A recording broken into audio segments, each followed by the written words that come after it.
नमस्कार। ये महाभारत कथा पूरी तरह से वेद व्यास महाभारत के ऊपर आधारित है। यदि आप इसका निरंतर श्रवण करते रहना चाहते हैं तो इस चैनल को सब्सक्राइब जरूर से कर लीजिएगा और आगे आने वाले सारे पॉडकास्ट के समय पर नोटिफिकेशन मिलते रहे उसलिए बेल आइकन भी ज़रूर से प्रेस कर दीजिएगा। अब हम सुनेंगे सुभद्राहरण और अभिमन्यु एवं प्रतिविंध्य आदि कुमारों का जन्म।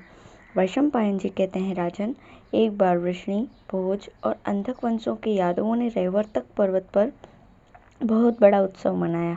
इस अवसर पर ब्राह्मणों को हजारों रत्न और अपार संपत्ति का दान किया गया। यदुवंशी बालक सज धज कर टहल रहे थे। अक्रूर, सारण, गद, बभ्रु, विदुरथ, निषद, चारुदेशनु, पृथु, विपृथु, सत्यक, सात्यकी, हार्दिक्य, उद्धव, बलराम तथा अन्य प्रधान यदुवंशी अपनी अपनी पत्नियों के साथ उत्सव की शोभा बढ़ा रहे थे। गंधर्व और बंदीजन उनका विरत बखान कर रहे थे। गाजे बाजे, नाच तमाशे की भीड़ सब और लगी हुई थी। इस उत्सव में भगवान श्री कृष्ण और अर्जुन भी बड़े प्रेम से साथ साथ घूम रहे थे। वहीं श्री कृष्ण की बहन सुभद्रा भी थी। उसकी रूप राशि से मोहित होकर अर्जुन एकटक उसकी ओर देखने लगे। भगवान कृष्ण के अर्जुन के अभिप्राय को जानकर कहा कि क्षत्रियों के यहाँ स्वयंवर की चाल है, परंतु ये निश्चय नहीं कि सुभद्रा तुम्हें स्वयंवर में वरेगी या नहीं, क्योंकि सबकी रुचि अलग अलग होती है। क्षत्रियों में बलपूर्वक हरकर ब्याह करने की भी नीति है। तुम्हारे लिए यही मार्ग प्रशस्त है। भगवान श्री कृष्ण और अर्जुन ने ये सलाह करके अनुमति के लिए युधिष्ठिर के पास दूत भेजा। युधिष्ठिर ने हर्ष के साथ इसका अनुमोदन किया। दूत के लौट आने पर श्री कृष्ण ने अर्जुन को वैसी सलाह दे दी। एक दिन सुभद्रा ने रैवर्तक पर्वत पर देव पूजा करके पर्वत की प्रदक्षिणा की। ब्राह्मणों ने मंगल वाचन किया।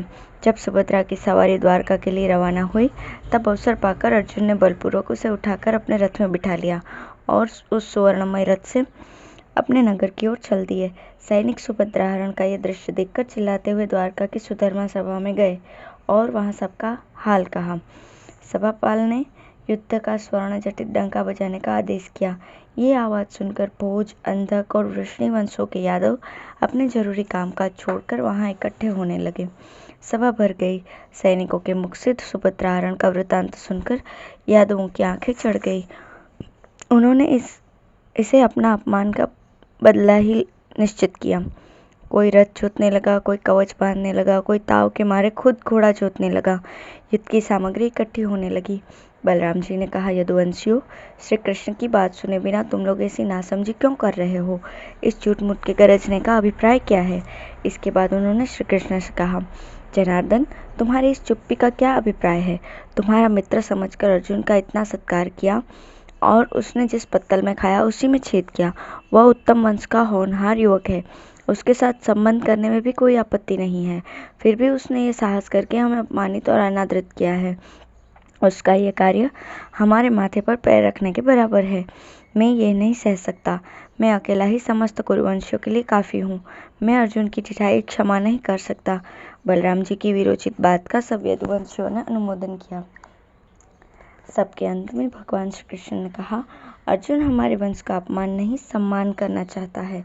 उन्होंने हमारे वंश की महत्ता समझकर ही हमारी बहन का हरण किया है, क्योंकि उन्हें स्वयंवर के द्वारा इसके मिलने में संदेह था। उनका काम क्षत्रिय धर्म के अनुरूप हुआ है और हमारे योग्य है।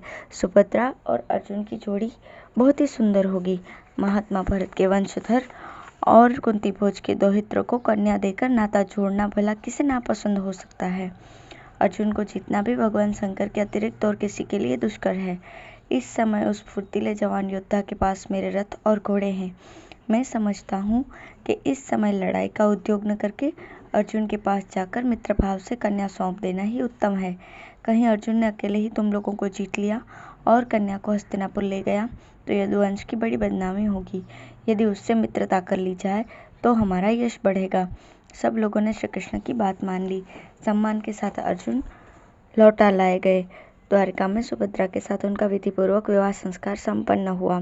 विवाह के बाद वे 1 वर्ष तक द्वारका में रहे और शेष समय पुष्कर क्षेत्र में व्यतीत किया। 12 वर्ष पूरे होने पर वे सुभद्रा के साथ इंद्रप्रस्थ लौट आए। अर्जुन ने नम्रता के साथ अपने बड़े भाई युधिष्ठिर के चरणों में नमस्कार करके ब्राह्मणों की पूजा की। द्रौपदी ने उन्हें प्रेम भरा उलाहना दिया। और उन्होंने उसे प्रसन्न किया। सुभद्रा लाल रंग की रेशमी साड़ी पहनकर ग्वालिन के वेश में रानीवास में गई। कुंती के चरण छुए। सर्वांग सुंदरी पुत्रवधू को देखकर कुंती ने आशीर्वाद दिया। सुभद्रा ने द्रौपदी के पैर छूकर कहा कि बहन, मैं तुम्हारी दासी हूँ। द्रौपदी ने प्रसन्नता से भरकर उसे गले लगा लिया। अर्जुन के आ जाने से महल और नगर में प्रसन्नता की लहर दौड़ गई। जब द्वारका में यह समाचार पहुंचा कि अर्जुन इंद्रप्रस्थ पहुंच गए हैं, तब भगवान श्री कृष्ण, बलराम, बहुत से श्रेष्ठ यदुवंशी, उनके पुत्र पौत्र तथा बहुत सी सेना भी इंद्रप्रस्थ के लिए रवाना हुई। उनके शुभागमन का समाचार सुनकर युधिष्ठिर ने नकुल और सहदेव को अगवानी करने के लिए भेजा। सारा इंद्रप्रस्थ झंडियों और फूल पत्तों से सजा दिया गया। सड़कों पर छिड़काव कर दिया गया। चंदन और अगर की सुगंध चारों ओर फैल गई। श्री कृष्ण और बलराम ने राजभवन में पहुंचकर सबके साथ प्रणाम, आशीर्वाद आदि उचित व्यवहार किया। सबकी यथायोग्य आवभगत की गई।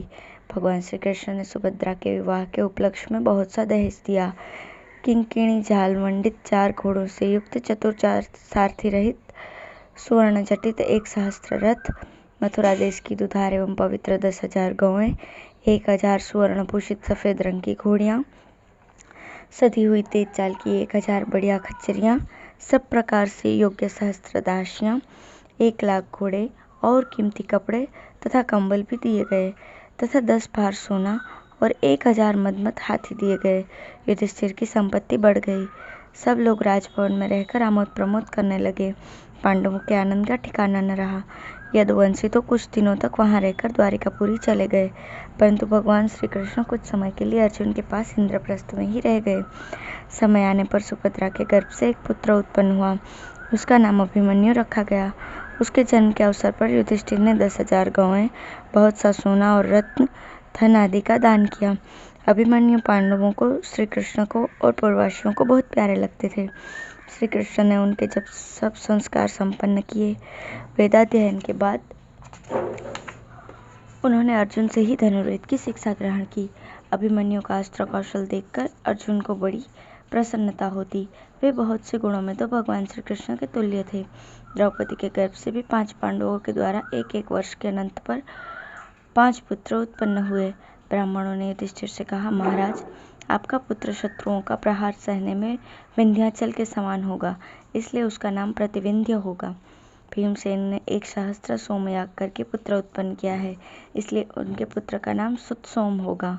अर्जुन ने बहुत से प्रसिद्ध कर्म करने के अनंतर लौटकर पुत्र उत्पन्न किया है, इसलिए इस बालक का नाम होगा श्रुतकर्मा। कुरुवंश में पहले शतानिक नाम के बड़े प्रतापी राजा हो गए। नकुल अपने पुत्र का नाम उन्हीं के नाम पर रखना चाहते हैं, इसलिए उस पुत्र का नाम शतानिक होगा। सहदेव का पुत्र कृतिका नक्षत्र में उत्पन्न हुआ है, इसलिए उसका नाम श्रुतसेन होगा। धौम्य ने इन बालकों के संस्कार विधि पूर्वक कराए। बालकों ने वेद पाठ समाप्त करके अर्जुन से दिव्य और मानुष युद्ध की अस्त्र शिक्षा प्राप्त की। इन सब बातों से पांडवों को बड़ी प्रसन्नता हुई। धन्यवाद।